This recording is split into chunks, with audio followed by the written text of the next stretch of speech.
Wednesday, July 21st. It is now 5:30. Let's see here. Roll call. Aaron Booker will not be in attendance. Mr. Lindmark, I saw him on there. Mr. Neighbors. Present. Angie Gorel is present. And Kevin McCarthy, we know he's here. And Miss Red. Present. All right, excellent. Appreciate it. We do have a quorum. First agenda item is approval of the April 21st, 2021 minutes, and I so move. Second. Second by Ms. Gorel, Mr. Lindmark. Any corrections or deletions? All right, hearing or seeing none. All in favor, Mr. Lindmark? Yes. Mr. Neighbors? Yes. Ms. Gorel? Yes. Mr. McCarthy? Yes. And Ms. Red? Yes. And I am a yes. So the minutes are approved for April 21st. And our next item is Deb Jarvis, Director of Court Services. And she will give a presentation on the RIC Center and Youth Probation. And we'll try to keep it as quick as possible, but we'll make sure that we cover all the questions and everything. So I'll go ahead and turn it over to Ms. Jarvis, and you have the Zoom meeting. Great, thank you very much. Thank you everyone for asking me to come and speak about these things. If I am able to share screen, I will try that. I have a little presentation for you all. Is everyone able to see that? Yes. Yep. All right, wonderful. Okay, so I have here on this first slide just a little bit of an overview about Winnebago County Court Services. We actually have 5 different areas within court services. So we've got adult probation, pretrial services, juvenile detention, juvenile probation, and the Resource Intervention Center. I am certainly willing to talk to you about all 5 of those areas, but I think I'm going to focus on just the last 2 of those areas for tonight. At any point, if anybody would like me to talk to them or give any presentations, I am more than willing to do so on the other areas though. So our Juvenile Probation Department is currently located in the Juvenile Justice Center. And there are 6 different areas in the Juvenile Probation Department that I wanted to highlight. So we're talking about our assessment center, our field officers, school-based officers, intensive probation, juvenile redeploy, youth recovery court, and a new area for us about our evidence-based programming that we're offering in-house. So just a little bit of a basic history here with juvenile probation. It's important that you understand that we're talking about that a minor can be under the supervision of our department until age 21. It's a little bit confusing because actually what we're talking about, the ages when kids can get put onto juvenile probation, is under the age of 18. So that next line there talks about offenders under the age of 18 arrested for a misdemeanor or a felony offense are referred to our department. We have our Juvenile Detention Center that is north of the county. I'm sure you guys are all well familiar with that. Bottom age, the lowest age a juvenile can be placed into secure detention is at 10 years old. We don't have a lot of those, thankfully. Certainly most of our kids out at juvenile detention are more along the age of 15 through 17, 18 years old, but they can be as young as 10, which is very, very young. Our assessment center, that is kind of a unique facility for a juvenile probation department. I have previously worked in 2 other counties and they did not have this facility or this opportunity for their law enforcement or for probation. So this is really valued and is certainly something that I think law enforcement appreciates. So basically our assessment center is open between 8 and 9 p.m. Monday through Friday. And what we do at the assessment center is that is where law enforcement will drop off arrested juveniles. So they will bring them to us and then we help to process those juveniles at that point. So some of the things that occur at the assessment center is we do a screening for juvenile detention. So whenever any juvenile is arrested, that screening instrument is used, and then that is used to determine if that juvenile for that offense would qualify to go to the juvenile detention center. Some of the other things that we do at the assessment center is the STAR screening, which is a sex trafficking assessment review. So what we're trying to do is at that beginning stage when those kids had that first contact with us to do a screening to see if this is something we need to be on alert for. In addition to those 2 screenings that we do what we call a probation adjustment interview. It is at that point when we start to do a more intensive look at those juveniles so that we can make some decisions on what we think needs to be the recommendation. So what happens is we have 2 officers who work at the assessment center. They meet with those juveniles. We hopefully can get the parents there to meet with them as well at that point. And then we find out kind of what's going on in those juveniles' lives right away at that moment when it's happening. And that is certainly something that is unique and valuable for us, because having worked in some of those other counties, I can tell you that if you don't catch them right away at that time, sometimes it's extremely difficult to get those kids back in at a later date. So once we do that interview, we then make recommendations to the state's attorney's office on what we think needs to happen with those charges. Because sometimes we could be talking about a first offender who's done a retail theft, where we think we can probably look at some other diversion type activities instead of bringing them into court. So that's where a lot of the next 3 items that I have listed there come in. We have different options, including informal probation, which is where our officers say, hey, we'd like to work with this kid short of having a court order, but we have some expectations that we want them to follow. And then we try and get them back on the right track without bringing them into the court system and getting them caught up into that. Some of the other things that we do there as part of sometimes informal probation, or maybe just on their own, are some restorative justice kind of things, where we may say, hey, you need to do things like write an apology letter to your victim. You need to do some public service work to pay back the community, those kinds of things, so we can really help them try and understand that they have perhaps harmed someone and that they need to make things right for that. And then the last thing that we're talking about there is the probation adjustment. And that would be probably our most basic form of where we find out what's going on with that juvenile, we make recommendations, and then we give the parents and or guardians the information to follow through. Hey, maybe they could use an assessment at Rosecrans, or maybe they could use this kind of counseling, and we provide them with that information. The next category is our field officers, our school-based officers. That is our largest bank of our juvenile officers. And so what I put on here is kind of what happens with those officers. They do on any juvenile coming into us, once they have that court order, we do a risk assessment so that we can look at what the risk, the needs, and the responsibility should be.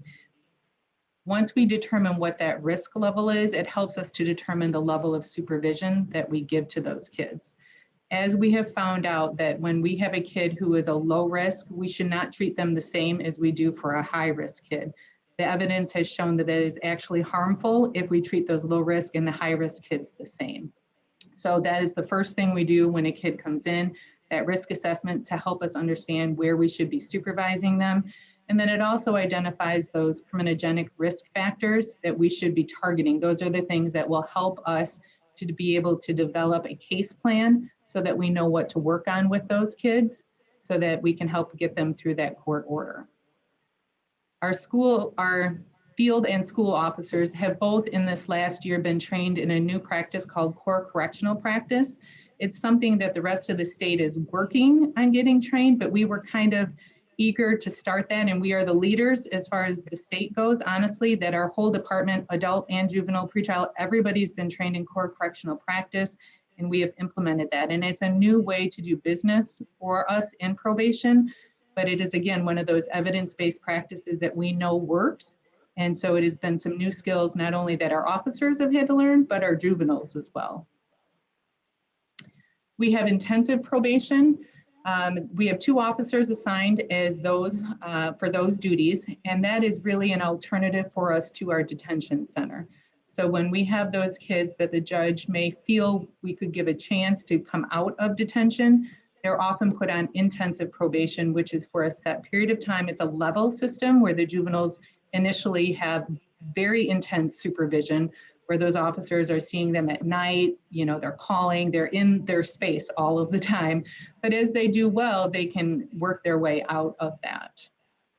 So those officers are really field-based. They have offices, but they're really not in them because they are out in the field every single night. We have Juvenile Redeploy, which is another program for our highest risk juveniles. Several years ago, we were identified, we meaning our county was identified as having a very high population of juveniles who were sent to the Department of Juvenile Justice. That was not seen as being a good thing. So our Juvenile Redeploy program has been implemented since that time to look at being an alternative to some of those commitments. So we take into this program only our various highest risk kids who are the Department of Corrections bound, and we give them extremely intensive services. We are really lucky because this program is funded through Juvenile Redeploy Illinois. So they are given all of these services free at cost.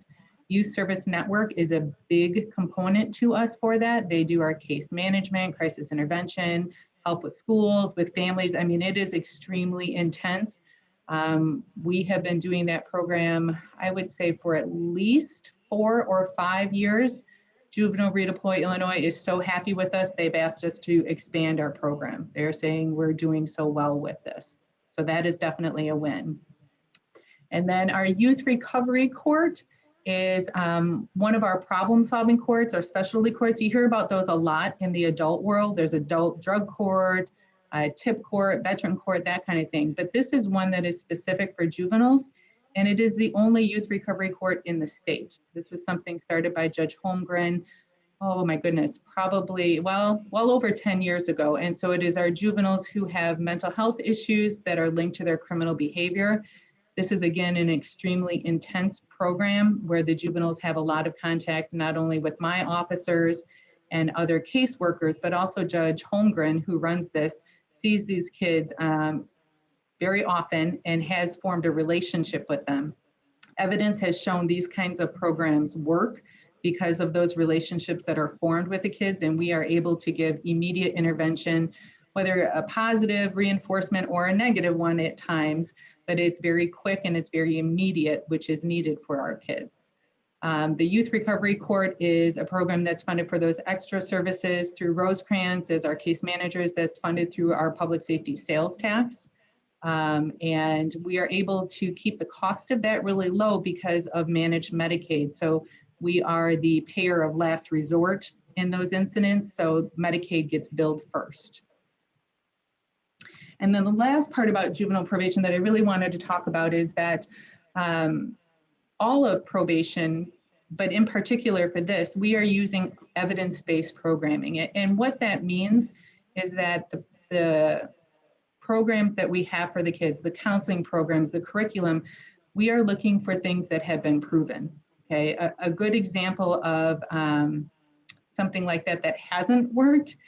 Years ago, there was Scared Straight. We probably all remember they took kids into prisons and said, oh, you can see these people and it'll work.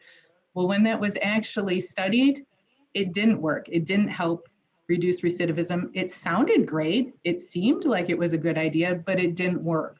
And so what we're trying to do is really look at those programs that have been studied and have been proven to be effective. So we've got 2 programs currently that are being facilitated by our officers. We've got our Step Up program, which is really a diversion program. These kids aren't even into the court system. It is all diversion for kids who have experienced domestic violence issues within the home. We are working with YSN to be able to work with these families. And if they complete this Step Up program, which is long and it's lengthy, then they don't get referred into court.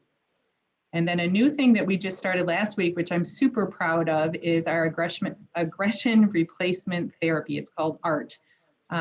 This is, again, an evidence-based program for kids with aggression issues. It's newer for us because we are having our own staff facilitate that. We got them trained and they are able to provide those services in-house. So it isn't a cost to our juveniles to participate, and they have no excuses not to be there. So that is something that we just started last week and we are super excited about. And then one of the things we are looking to expand on, because we have reallocated one of our officers to be this ART therapist, he's also going to be looking at providing some more in-house programming for our juvenile detention center. we feel like that's an area we need to expand on. One of a little bit of a holdup is honestly, we've been struggling to find an evidence-based program to use at detention. We found a couple of things where people say they work, but they can't show us that. So we may have to get innovative and do some of our own research to find that program. I have another part I'll go over, but I didn't know if anybody had questions related to juvenile probation before I moved on. Yes, Sure. Yeah, go ahead, Angie. Yeah, I have several. For one thing, I would like to know how many youngsters go into these programs and make it, and how many don't. I'd like to see the numbers, because as you're saying, if there's nothing out there to compare with, we might be the base for that. So I'm wondering, do we keep track of, and I'm sure you do, you know how many go into these programs, you know how many are successful, and you know how many aren't. And it'd be great if we had that database, and Sure. we'd be the leaders in the state. Like you said, we're ahead of the state right now to begin with, and we could be the basis for many of them, using us as an example. I think this is wonderful. I haven't seen any of this before. I've had a lot of questions about juvenile because no one talks about it. We don't even know it's out there. And I've had people in services even ask me, why don't those children out there, or I call them children, because some of them really are children and we expect them to be adults. They are not adults, they are children. And why don't they have tablets? And they ask me all these questions. Are they getting education? Are they being educated out there? If they are in juvenile and they can't get out to go to school, do we have those kind of services for them? I would really like to have a copy of what you are talking about today, because I know not only myself am I interested in it, but I know Dorothy Red's going to have questions for you too, because this is Dorothy Red's top, her top feelings about what do we do for the juveniles, what do we do for these kids. And this is a wonderful program that no one has heard about it. Also, this should come before the board. The board should really know what goes on at juvenile, besides the fact that they need a new roof. You know, I want to know what's going on with those young people. I want to know how we're helping them to keep them out of future problems, because they are our future problems if we don't take care of them. So I would like to know more about the numbers of this, and I'd also like to have a copy of what you're talking about today. Thank you, Yep. Ms. Jarvis, for doing this. You're welcome. I'm always glad to talk about this. It's something, honestly, that I'm really passionate about and I'm proud of. So it's always good to be able to talk about. Excellent. Thank you. Who was next? I'm sorry. Do you mean for me, like what I was going to talk about, or were I'm there sorry. other questions? I'm sorry. I thought I heard two people chime in for questions there, and I can only see a few. So Sorry. that's okay. No, you're fine. So if anyone Dorothy else, had- Chairman, Dorothy Red does have her hand raised. oh, I see it now. That is Miss Red, please. Thank you, Chairman. I would like for you to arrange for us to take a tour of the facilities. It's been a long time since I've been there. I would love nothing more than to have all of you come through and see what we do, honestly. That would be great. Absolutely. Let's try to figure a day for later next month, August, and see what works out. If we can just send out a few dates, and then we can get everyone on the same page, and not just this committee, but anyone that would like to participate. So we I can can help you with that, Bert. Perfect. Thank you, Marlena. Yeah, if you can work with Mr. Thompson, we can send that out to the board members Right. and set up a date. Mhm. Perfect. Thank you. Miss Red, did you? Now, I'm fine. I'd like to see the facilities. I do have questions, but I'll hold them until later. Okay, you betcha. Ms. I Coyle? have one more question. Where is the assessment center held for these children? Is it at juvenile or somewhere else? It is. It's in the same building. Yep. That's one nice thing that has happened is that all of our court, our probation, state's attorney, everyone is now in the same building, including our assessment center. All right. And they're qualified people. They've been through training for the assessment center, I'm assuming. Oh, yes, absolutely. Our officers all have a required amount of training, and we always go over and above that amount every year. Are those officers the ones that are on the payroll, like for the sheriff's department or the police department, or are these separate officers? The officers that I'm referring to are our probation officers. So those are the ones that are working and meeting with those juveniles. It's the law enforcement officers who bring us the juveniles. And then once they drop them off, they go back out and they're back out on the street. It's a way to get those officers back out a little more quickly. We do have security at the assessment center because obviously it's open past our normal time for that building to be open. That is not something that is provided by the Sheriff's Department. That is something that we contract with outside of that. And so what do you do on the weekends? I notice you're only open from Monday to Friday. What happens over the weekends? Good question. Yeah, it used to be that our assessment center was open longer into the evenings and we had some weekend hours, but budgetary reasons, we had to pull back on those hours. So what we do when we are either late after it's closed or on the weekends, the contact from the law enforcement goes right out to our detention center. So we do not have the ability to do that full screening like we like, but we do the detention screening only when the assessment center is closed. And then we have to work on pulling those juveniles in on a different date or a different time. So it's not ideal, but it's what we've been able to work out. Maybe Milana can write you a, oh gosh, my mind's going 20 miles an hour right now, but perhaps she could write Grant. Big Grant. fat green. Thank you. A grant so that you can have it about 7 days and 7/24. When these children come in, there needs to be someone. They can't be just sitting around on a weekend doing nothing. And then where are they? Where do we keep them over a weekend? They say on Saturday morning you pick them up. Where do they go and how are they cared for over the weekend? Right. So let's say it is a Saturday morning and someone is arrested for stealing a car. What would happen is the law enforcement officer that has them would call out to our detention center and say, this is what we've got. We've got a 16-year-old stolen car. And then our juvenile detention officer would go through the detention screening tool, ask the right questions, get the history of the juvenile, and make that determination at that point if the juvenile should be lodged. So if the juvenile is lodged, then the officer brings them out to the detention center and they're lodged until they have a detention hearing, probably that following morning at 9 o'clock in the morning. If that juvenile does not meet the criteria to be lodged, then they are released back to their parent. Thank you. You're welcome. I think that's it, Bert. All right. Thanks, Angie. Any other questions from committee members? At least on court services, part of the juvenile questions. All right. Okay. See none Do or you have hear time none. for me to go on? Yes, ma'am. Okay, thank you.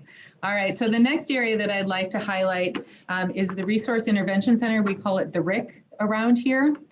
And I know I said this about juvenile, but this is really true also for our RIC program, that this is something that is unique throughout the state.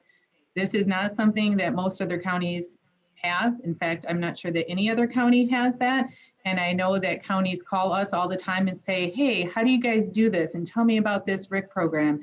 And again, I used to work in a different county, in Boone County, and I was always so incredibly jealous as an officer that you guys have this resource and we didn't have that over there. So again, it's something to be very proud of.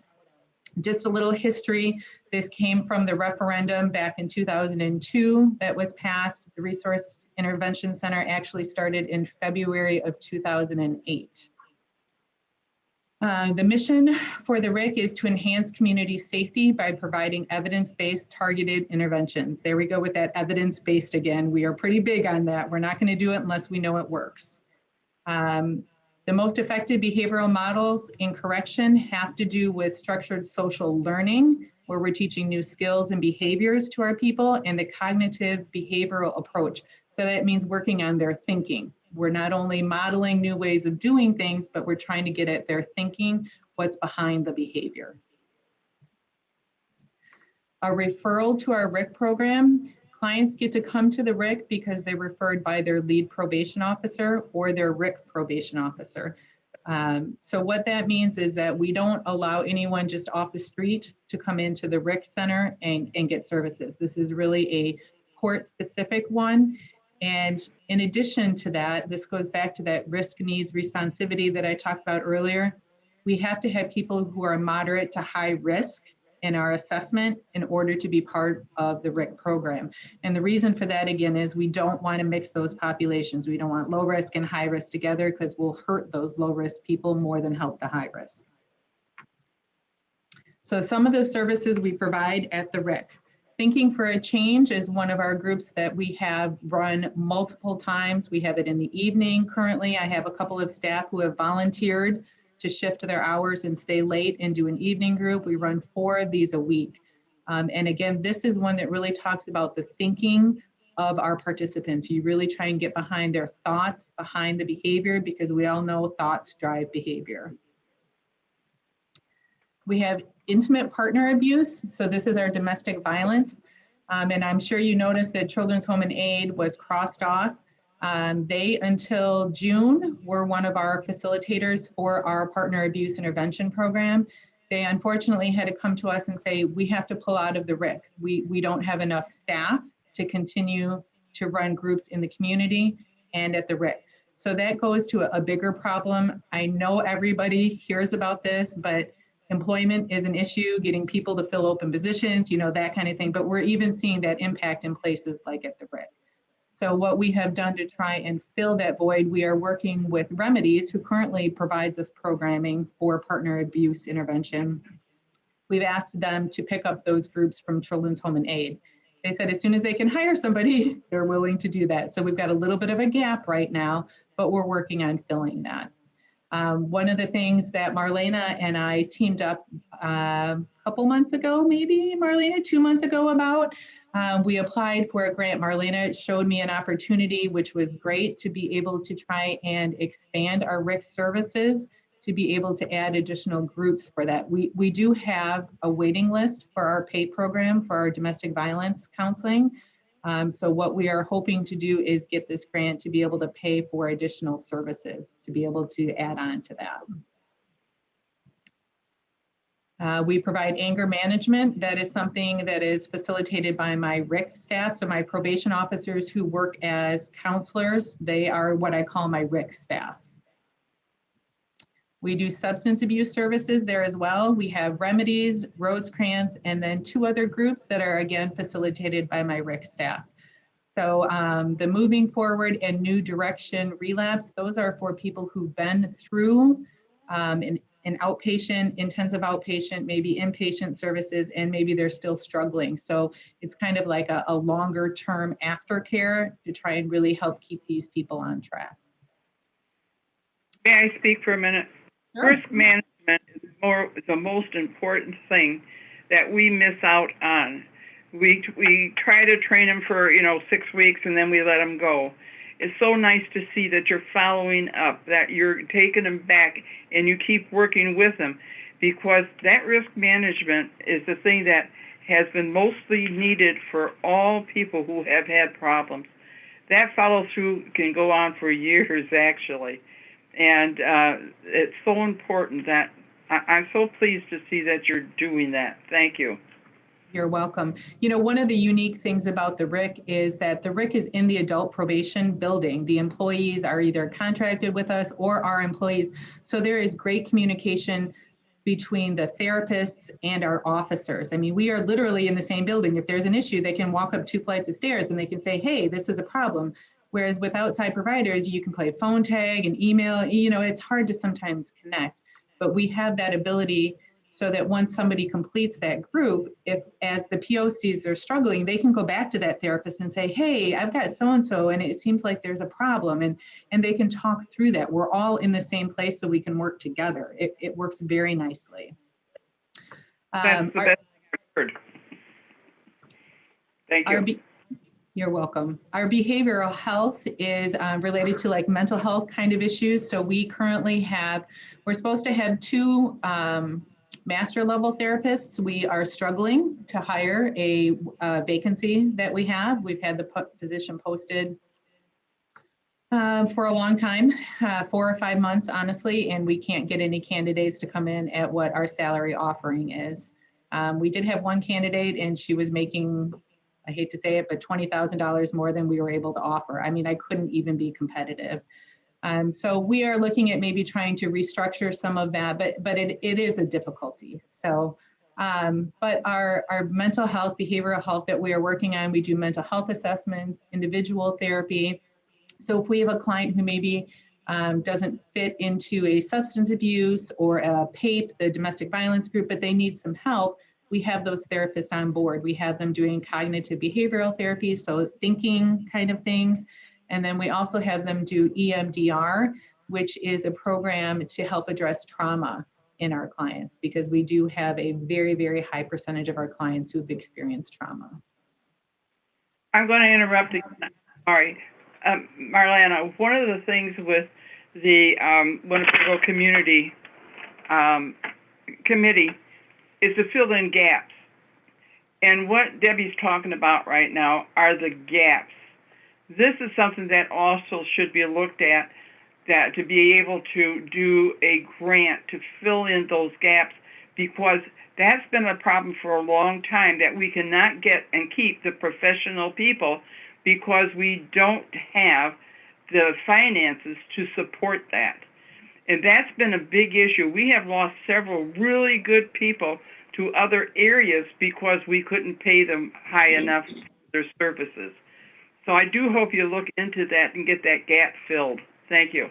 Right. When we applied for the grant that we just applied for, we were conscious of that and tried to figure out ways that we could do that and still be compliant with the structure that they needed to follow for their own hiring purposes. But yes, yeah, I agree. Thank you. And Marlena has been great about coming to me with opportunities and saying, hey, does this fit, or could we use this? So she's been aware of all of those things and really bringing them to me. And we've been trying to make this work as much as we possibly can, because it does help fill our gaps. Trauma, like I said, is a pretty big issue for all of our clients. So our RIC staff facilitate 2 different groups, one for men and one for women, to try and address the trauma. We do educational classes with Rock Valley College. So they have a grant program where they come in and do GED and job readiness for us. If you would come into our adult building, you would see on the wall, there's a plaque with a lot of names up there that talks about all of our participants who've gotten their GED while going through this program. We actually need to buy another one, which is a good sign that it's getting full. So that's a good thing. Some of the additional groups that we have available at the RIC talk about basic things like organizational skills for people coming into probation. I mean, some of our clients, when they first come in, they don't know how to keep a calendar, to keep appointments. They don't know how to keep track of things. So we have to do some skill building, some very basic skill building, just to make them be successful while on probation. We have a grief group, we have a parenting group, and then we have the wake up group that Tommy Meeks provides for us. Always funding is a big issue, I know, so I thought I would outline some of what we have here for our RIC funding. Currently, we have 4 probation officers, a supervisor, and a part-time deputy director who divides their time with pretrial and the RIC program. 5 of those positions are funded through AOIC vouchers. So that means that the state provides us with the reimbursement for their salaries. So we have 1 position that is county funded at this point. Public safety sales tax is the one that funds our remedies program. So we're talking about there's some substance abuse and domestic violence, and then also Tommy Meeks. I know that that is up for, I think, review next week with the Crime Commission. Is that right, Marlena? Okay. And then managed Medicaid is how Rosecrans is funded. So that is all billed through Medicaid, that we don't have to pay a dime of that. So that's wonderful. The other programs that we talked about, the Rock Valley, the parenting program, those other ones are paid for through our probation service fee. So that is the money that when someone is put on probation, part of their court order is that they pay a probation fee per month that goes into a pool of money that we are by statute allowed to only use for services for our offenders. So that is where we use a portion of this money is to provide these counseling services. And then as we already talked about, we have done some grant applying to try and fill in some of those gaps. One last pitch about evidence-based. I feel like I'm kind of hammering this home a little bit, but one of the things that the Criminal Justice Coordinating Council asked for was for a study of our RIC program to see the effectiveness of not only, I shouldn't say just the RIC program, they were looking at the overall data for the entire county, but part of that had to do with the effectiveness of probation. So what happened was a researcher from Loyola came in, looked at state level data and looked at our Winnebago County data for the years of 2014, 2017. Part of this, one small part of his report that he did was he did a comparison of individuals who with similar type of offenses, one group was sent to prison, one group was put on to probation. And he did all of his statistical analysis. I could not even honestly tell you exactly how he did that to level the playing field and saying we are looking at equal groups, but that's what those math people can do. And what he found was that those people who were put on probation versus those people who had been to prison, after 2 years, the recidivism rate for our probation people was lower. He said that probation was more effective than sending people to prison. As we all know, those people that we send away to prison, they don't stay there forever and they come back. And then we've got to deal with what we have coming back. So what he wanted to do was see if what we do in probation is working, and it was. One of the quotes from his report talked about the difference is likely due in part to the access people on probation in Winnebago County have to rehabilitative services through the RIC. So he said that was one of the main things that helped to lower that recidivism rate. So we're pretty proud of that. I mean, for me, that means it's working. We're doing what we need to do. And that's it. That's the RIC in a nutshell. I could go on for longer, but I'll spare all of you that. Oh, thank you, Debbie. Very good presentation. Thank you. Thank you. Appreciate it. All right. Any questions on the RIC Center? This is Brad Lindmark. I have a just general comment and one quick question, if I could. Mhm. Yeah, I was really eye-opening presentation and everything you're doing, leading the state in some circumstances and stuff you hadn't worked with in prior counties you've been employed at. I was very impressed with everything that you're accomplishing and putting in place. And Marlena, thank you for the grants. Even the EMDR, would you have any, we have some counselors that do that for a foundation I run for PTSD, and it seems to be very effective. Do you have any numbers or anything on the EMDR that you're using? Do you mean the number of people we've had go through the program? Yeah, And how many have how completed? effective do you think it is? Sure, absolutely. We have all of the numbers. We keep stats on everything, to be honest. So I don't have them right now that I can tell you off the top of my head, but I would be glad to provide those to you. Okay, yeah, that'd be great because it is, it's, I don't want to say cutting edge, but it hasn't been out that long. And we have seen some good results from people that have used it through our services. So, and thank you again for everything. Great presentation and a lot of great programs you're doing for the youth. That's all. Thank you. All right. Thank you, Mr. Lindmark. Anyone else? Roll through here. All right. All right. Debbie, appreciate it. You're welcome. Very insightful, a lot of great information there. And we'll try to have you back here as soon as we can to give some more updates on not just juvenile, but everything else that you touch. So appreciate it. Great job. And we will talk soon. Absolutely. Great. Thank you. I really appreciate your time. All right. Appreciate yours, but more. Trust me. Thank you. All right. For our next up is Ms. Dawkins. She's going to give us a little update on the focused deterrence reentry program that we partner with the city of Rockford. So Marlena, please go ahead.